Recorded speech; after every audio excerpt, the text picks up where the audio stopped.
Hi everybody, welcome back. Now we are going to be taking our dough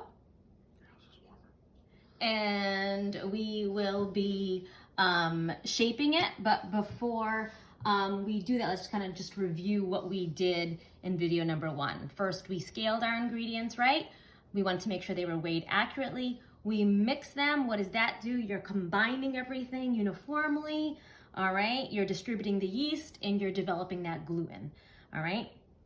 And then it was mixed and it fermented. Now, as you can tell, I don't have a hat or a scarf on. My house is a little warmer. That's why it took not 2 hours to ferment that bread, but 3 hours, okay? I took all of that dough, all right, and I have portioned it. This blob is about 50 ounces, okay? Now, I just kind of patted it down.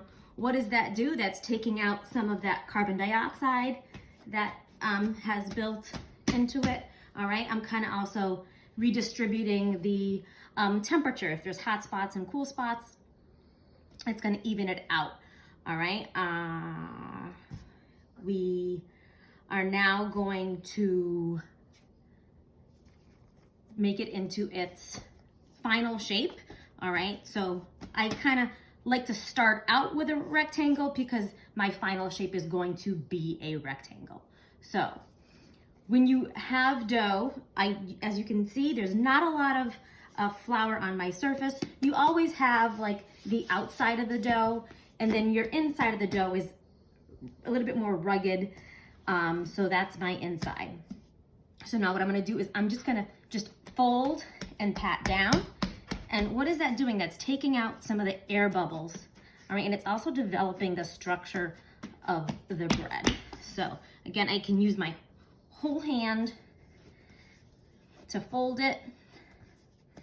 And then I'm gonna take the palm and I'm going to seal the seam. So with the seam, I just take my palm and I fold it so it's nice and sealed, okay?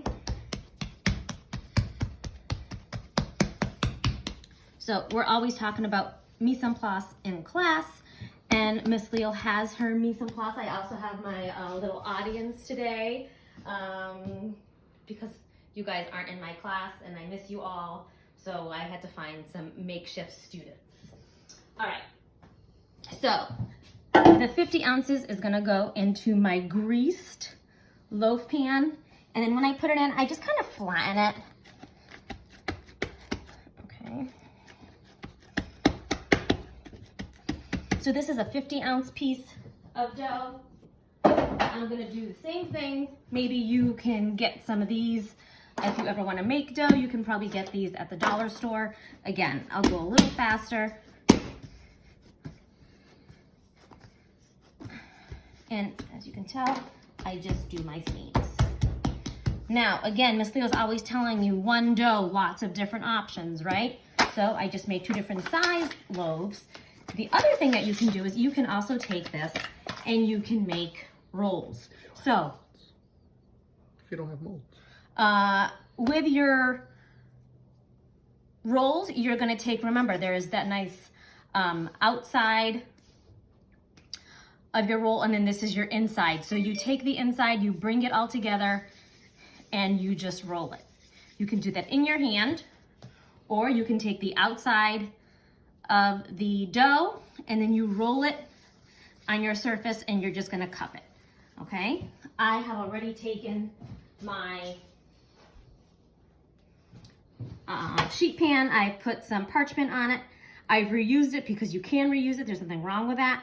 And I've just sprinkled some cornmeal on it. And then once I have 12, they will go into the oven. And this is a richer dough because it has a little bit more fat. It has some dairy in it.